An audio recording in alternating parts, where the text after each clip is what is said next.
ఓం అస్మద్ గురుభ్యో నమః. మాధవి రామానుజదాసి. మనము పోయినసారి మొదలాళ్వారు ముగ్గురు ఆళ్వారు గురించి తెలుసుకున్నాం అమ్మ. ఈసారి 4వ ఆళ్వారు తిరుమలసై ఆళ్వారు. చాలా చాలా చాలా విశేషమైనటువంటి వాళ్ళు. ప్రతి ఆళ్వారికి ఇలాగే చెప్తున్నా కదమ్మా. ఒక్కొక్క ఆళ్వారికి ఒక్కొక్క విశేషం ఉంటుందమ్మా. ఈ ఆళ్వారు చాలా విశేషమైనటువంటి వారు.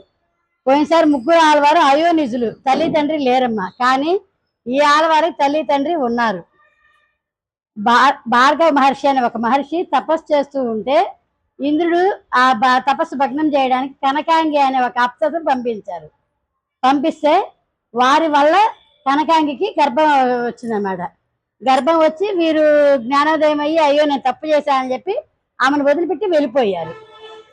తన గర్భవతి అయింది కదా, వీరు వెళ్ళిపోయారని ఈమె కూడా స్వర్గానికి వెళ్ళాలి అన్న ఆశతోటి అవయవాలు కూడా ఇంకా పూర్తిగా తయారవ్వలేదమ్మా. అలాంటి బిడ్డని కని వెదురు పొదల్లో వదిలేసి వెళ్ళిపోయారు. పైకి వెళ్ళిపోయిందన్నమాట అప్సరస. అప్పుడు విష్ణుమూర్తి ఈయన ఎవరి అంశ అంటే సుదర్శన చక్ర అంశ అనమాట. భగవంతుడు విష్ణుమూర్తి అయ్యో నా సుదర్శన ఆళ్వారు కిందకు వస్తే ఇంతటి కష్టపడుతున్నారే అని చెప్పి సతీ సమేతంగా వచ్చి వారిని తాకారు. వారిని తాకిన వెంటనే అవయవాలు దివ్య జ్ఞానం కూడా కలిగిందనమాట. చాలా విశేషంగా వదిలేసి ఇంతలోకి ఆ పొదల్లో ఉన్నారు కదమ్మా. అలా పట్టుకుని అంతా వచ్చేటికి మా అన్ని వచ్చినాయి. బాబు ఏడ్చాడు. స్వామి మాయమైపోయారు. ఆ చుట్టుపక్కల మేదరోళ్ళు వెళ్తారు కదమ్మా, మన బుట్టలు లేవాళ్ళు. ఆ బుట్టలు లేవాళ్ళు విని ఎవరు ఇక్కడ బిడ్డను వదిలిపెట్టిపోయారని చెప్పి వాళ్ళకి పిల్లలు లేరని చెప్పి వారిని తీసుకెళ్లి సాగుతూ ఉంటారు. కానీ చాలా విశేషంగా పెరుగుతారు. కానీ ఎటువంటి పాలు ఆహారము ఏమి తినరమ్మా. ఆ చుట్టుపక్కల వాళ్ళంత బిడ్డను ఆరోగ్యంగా ఉంటారు, కానీ ఏమి తాగరు. అలా కొన్ని సంవత్సరాలు గడుస్తాయి. వాళ్ళ ఇంటికి ఒక ముసలి దంపతులు ఇద్దరు వచ్చి భగవంతుడికి ఇచ్చిన పాలు ఆరగింపు తీసుకొచ్చి ఆ బాబుకి ఇస్తారు. ముందంతా ఇన్ని రోజుల నుంచి ఇన్ని సంవత్సరాలు తాగని పిల్లవాడు భగవంతుని ఆరగింపు పాలు ఇవ్వగానే తాగారు. తల్లిదండ్రులు చాలా సంతోషించి స్వామి మీరు ప్రతిరోజు వచ్చి మా అబ్బాయి పాలు ఇవ్వండి స్వామి అని అడుగుతారు. అలా కోరతారు. సరే వాళ్ళు ప్రతిరోజు పాలు తీసుకొచ్చి ఇస్తూ ఉంటారు. ప్రతిరోజు తాగుతూ ఉంటారు. అలా కొద్దిగా పెరుగుతుంటారు. కొన్ని సంవత్సరాలు గడిచాక ఆ బాబా ఏమంటారు, వీళ్ళు ముసలి వాళ్ళకి పిల్లలు లేరు. పిల్లలు లేకపోవడానికి మీరు నాకు చాలా సహాయం చేశారు, మీకు పిల్లల్ని ఇస్తారని చెప్పి వీరే చెప్తారు. వాళ్ళు అడగరమ్మా. ఇతనే అంటే భాగవతులకి ఆళ్వారే సహాయం చేశారన్నమాట. చెప్పి మీకు బిడ్డలు కలిగేటట్టు చేస్తాను అంటారు. కానీ వీరు చాలా ముసలోళ్ళు కదమ్మా. చాలా ముసలోళ్ళు వాళ్ళ పిల్లల్ని ఎచ్చగంటారు అన్న వెంటనే వాళ్ళు వృద్ధాప్యం పోయి యవనవంతులు అయిపోయారు. ఇద్దరు యవనవంతులు అయ్యి వాళ్ళకి ఒక బిడ్డ పుట్టాడు. కన్నన్ ఆ బిడ్డ పేరు.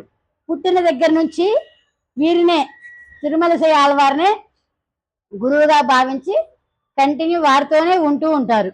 వీరు పదం పంచిన తర్వాత ఈ వీరిని వదలకుండా కంటిన్యూ అలాగే ఉంటూ గురువుగా భావిస్తూ చేస్తూ ఉంటారు. వీరు చాలా శాస్త్ర జ్ఞానము వేద పరిజ్ఞానం కలిగినటువంటి వారు. వీళ్ళిద్దరూ వెళ్ళి ఇక్కడ ఏదోక్తి గారి సన్నిధి మనం ఇది చెప్పుకున్నాం, మీకు గుర్తున్న తిరువెక్క మొట్టమొదటి పొయ్యిగా ఆళ్వారు పుట్టిన ప్రదేశము. అక్కడ ఒక కథ ఉందని నేను అప్పుడే చెప్పాను. ఆ కథ ఇదే అనమాట. ఆ సన్నిధికి వెళ్ళి ధ్యానము అక్కడ పూజ కార్యక్రమం అక్కడ చేస్తూ ఉంటారు. అక్కడ ఉంటే వీరిద్దరు అక్కడ ఉంటే ఒక పెద్ద ఆవిడ వీళ్ళకి పరిచర్యలు చేస్తూ ఉంటది. వీరికి ఎటువంటి ఇబ్బంది కలగకుండా, ధ్యాన భంగం కలగకుండా ఆహారము అందించడము ప్రతిదీ ఇంకా వాళ్ళకి ఏడు మొత్తం ఆమె చేస్తూ ఉంటుంది. పెద్ద ఆవిడ ముసలి ఆవిడ చేస్తూ ఉంటే వీరు చాలా సంతోషిస్తారు. సంతోషించి నీకేం వరం కావాలో కోరుకోమ్మా అంటారు. మీరు ఆ పెద్దవాళ్ళకి ముసలి వాళ్ళకి యవ్వనం ఇచ్చారు కదా స్వామి, నేను చిన్నప్పటి నుంచి ఎంతో కష్టపడ్డాను, నేను ఒక్కరోజు సుఖపడింది లేదు, చాలా కష్టాలతో గడిచిన జీవితము, నేను ఏనాడు ఇది లేదు, ఇప్పటికైనా నాకు యవ్వనం ఇవ్వండి స్వామి అని అడుగుద్ది. అలాగే అని చెప్పి ఒక పాశ్రం సేవిస్తారు స్వామి తిరుమలసై ఆళ్వారు. వెంటనే యవనవతి అయిపోతుంది. యవనవతి అయిపోయి అక్కడ దరిదాపులు మామూలు నడుస్తూ ఉంటారా, పల్లవరాజమ్మ అక్కడ రాజు పల్లవరాజు ఆమెను చూసి చాలా అందంగా ఉంది, చాలా బాగుందని చెప్పి ఆమెను మోహించి పెళ్లి చేసుకుంటారు. పెళ్లి చేసుకొని సంవత్సరాలు గడిచిపోతా ఉంటాయి. ఏమేమో యవనవతిగానే ఉంటుంది, ఆ రాజేమో ముసలాడు అయిపోతుంటారు. ఇదేంది నేనేమో వృద్ధాప్యంలోకి వెళ్ళిపోతున్నాను, ఈమె యవనవతి లాగే ఉంది అని చెప్పి ఆ రాజు అడుగుతారు. నువ్వెందుకు ఇలా ఉన్నావు, నాకు ఇంత వయసు వచ్చిన నువ్వు మాత్రం ఇలా ఉన్నావు ఏంటంటే మా గురువు గారు తిరుమలసై ఆళ్వారు వారు నాకు కటాక్షించారు అని చెప్తారు. ఆహా, నేను కూడా ఇట్లాగే కావాలని ఆయనకు కూడా కోరిక కలుగుతుంది. ఆయన చాలా బాగా పాటలు పాడతారు, భగవంతుడు సేవిస్తారు అనేటికి సరే వారిని పిలిచిరమ్మని చెప్పి భటులను పంపిస్తాను. అక్కడికి వెళ్ళేటప్పుడు వారేమో తిరుమల ఆళ్వారు ధ్యాన ముద్రలో ఉంటారు. కనికన్నన్ గారు చూసి వారి ధ్యానంలో ఉన్న వారు ఎక్కడికి రారు అంటారు. సరే నువ్వు రా అని చెప్పి వాయిని తీసుకొని వెళ్తారు కనికన్నన్ గారిని. కనికన్నన్ గారిని తీసుకొని వెళ్ళాక ఆయన ఏం చెప్తారు, వారి శిష్యులే కదా, నా గురించి రాజుగారు పల్లవరాజు గారు నా గురించి పాట పాడు అని చెప్తారు. అలాగే నన్ను ఎవరి మాదిరిగా చెయ్యి అని అంటారు. మేము భగవంతుడి గురించి తప్పితే మేము ఎవరికి అలా చెయ్యము అని చెప్పి గట్టిగా చెప్తారు.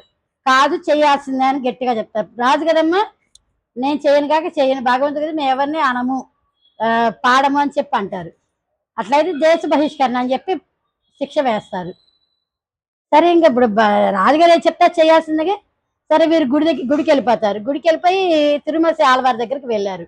అక్కడికి వెళ్ళి ఇలా ఇలా జరిగింది రాజ్యంలో, నన్ను దేశ బహిష్కరణ చేశారని చెప్పి చెప్తారమ్మా. చెప్పంగానే దేశ బహిష్కరణ చేయాలని చెప్పగానే నేను వెళ్తున్నా స్వామి అంటారు. మీరు వెళ్తే మేము ఎక్కడ ఎందుకుంటామే, గురువు గారు బయలుదేరతారు. వారు బయలుదేరాక విష్ణుమూర్తి గుళ్ళో ఉన్న విష్ణుమూర్తి ఆదిశేషుతో సహా మీరు వెళ్ళిపోతే మేమెందుకు, ఆలవార్లు భాగవతులు లేకుండా మేమెందుకు ఇక్కడ అని చెప్పి శ్రీ వైష్ణవ ఆలవార్లు భాగవతులు లేని మేము ఇక్కడ ఎందుకు ఉంటామని చెప్పి విష్ణుమూర్తి శేషసేన ఆదిశేషుతో సహా వీరి వెనకే బయలుదేరతారమ్మా. వీరి వెనకే లేచి అప్పుడు లైవ్లో అలాగే నడిచారు. అంటే ఆలవార్లు భాగవతులకి ఈ ఊరి పేరు ఎందుకు వచ్చింది, ఏదోక్తకారి అని. ఏదోక్తకారి భక్తులు ఏది తలిస్తే అది చేసే స్వామి అని అర్థం. యథోక్తకారి అంటే అందే తిరువెక్క ఊరి పేరు యథోక్తకారి సన్నిధి అంటారమ్మా. ఈ తిరుమలసై ఆళ్వారు పుట్టిన ఊరి పేరు తిరుమలిసై. ఊరి పేరు తిరుమలిసై గ్రామంలోనే పుట్టారు. అలా బయలుదేరి ఇక వెళ్ళిపోతూ ఉన్నారు. ఆ ఊరి పొలిమేరకు వెళ్ళేటప్పటికి కొంత టైం అవుతుంది. కొంత టైం గడిచేటప్పటికి విపరీతమైన పిడుగులు, వర్షము, ఉత్పాతాలు, అసలు ఏం జరిగిందో అర్థం కాదు. రాజ్యం మొత్తం అల్లకల్లోలం అయిపోతుంది. రాజుగారికి ఏం అర్థం కాదు. ఇప్పుడాక అసలు ఏమీ లేదు వాతావరణం, ఇప్పుడే ఉన్నట్టుండి ఇంత ఉత్పాతాలు వచ్చినాయి అని చెప్పి ఉంటాయి కదా రాజు పండితులు, వాళ్ళని పోయి అడుగుతారు. వారంటారు, మీరు చాలా తప్పు చేశారు, ఆళ్వాళ్ళని ఇలా చేశారు కాబట్టి దానికి భగవంతుడు సేవించండి అని చెప్తారు. తీరా గుడికి వెళ్ళినప్పుడు ఇక్కడ స్వామి లేరు. అయ్యో నేను ఇంత తప్పు చేశానా, ఆళ్వాళ్ళని ఇట్లా కించపరిచానని చెప్పి పరిగెత్తుకుంటా పోయి అక్కడికి వెళ్ళి స్వామివారి సాష్టాంగం చేసి రండి అని చెప్పి బతిలో తీసుకొని వస్తారమ్మా. తీసుకొని వస్తే మనకి దీనికి ముందు ఇది జంతా తిరుమలసై ఆళ్వారు పుట్టక ముందు స్వామి మన రంగనాథుడు ఎలా ఉంటారు, ఇలా పడుకుంటే ఇలా ఉంటారు కదా, ఇట్లా పడుకుంటే ఇలా పడుకొని ఉంటారు కదా. కానీ ఇక్కడ ఇది అంతా జరిగింది అనే నిరూపణ సాక్ష్యము కోసమని ప్రజలకి తెలియచేయాలనే ఉద్దేశంతో ఇలా పడుకునే స్వామి ఇటుకి తిరిగి పడుకుంటారు ఆ యథోక్తకారి సన్నిధిలో కంచికి దగ్గర అది వేరు. మళ్ళీ ఇది ఇంకొకటి, యథోక్తకారి సన్నిధిలో కూడా రివర్స్ లో ఉంటారన్నమాట. అంటే నేను భక్తుల కోసం వచ్చాను అని తెలియజేయడానికి సాక్ష్యంగా అలా ఉన్నారన్నమాట. ఇక్కడే కాదమ్మా, ఇంకొకటి కూడా చాలా విశేషం ఈ స్వామిది. తిరుమలసై ఆళ్వారి కుంభకోణంలో అంటే ఒకనాడు ఏదో హోమాలు జరుగుతూ ఉంటాయట. తిరుమలసై ఆళ్వారు గుడికి వెళ్ళారంట. అక్కడ అందరికీ తిరుమలసై ఆళ్వారు చాలా విశేషమైనటువంటి వారిని తెలుసు. అక్కడికి వెళ్తే వారు వచ్చారు మర్యాద చేస్తుంటారు. అక్కడ హోమం చేసే వాళ్ళంతా చాలా కోపం వస్తుంది. అంటే ఈయన వెదురుబుట్లు తయారు చేసే వాళ్ళ దగ్గర ఆయన కదా శూద్రుడు, ఆయనకి అంత గౌరవం ఇస్తారేంటి మీరు అని వీళ్ళు లేచి వెళ్ళిపోతుంటారు. వీరేమంటారు, నమస్కారం చేసి స్వామి మీరు మా కోసం మీరు ఎవరు వెళ్ళొద్దు, నేనే వెళ్తాను స్వామి అని చెప్పి అటు తిరిగేటప్పటికీ కుంభకోణంలో స్వామమ్మ పడుకొని ఉంటారు. ఆయన అర్చామూర్తి అన్న సంగతి మర్చిపోయి స్వామి లేవబోయారు. విగ్రహమే లేవబోయిందమ్మా. జనరల్గా స్వామి పడుకొని ఉంటారు, కానీ ఇక్కడ కుంభకోణంలో స్వామి మాత్రం లేస్తున్నట్లుగా ఉంటారు. ఇలా ఉంటారు కదమ్మా పడుకొని, కొంచెం ఇలా లేచినట్టుగా ఉద్దాన శయనము అంటారు. అంటే మీరు వెళ్ళొద్దు అని చెప్పడానికి ఆయన లేస్తున్నారు.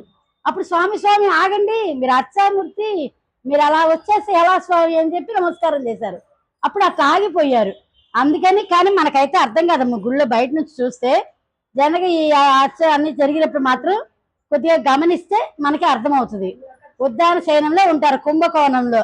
అంత విశేషమైనటువంటి తిరుమలసై ఆళ్వారు.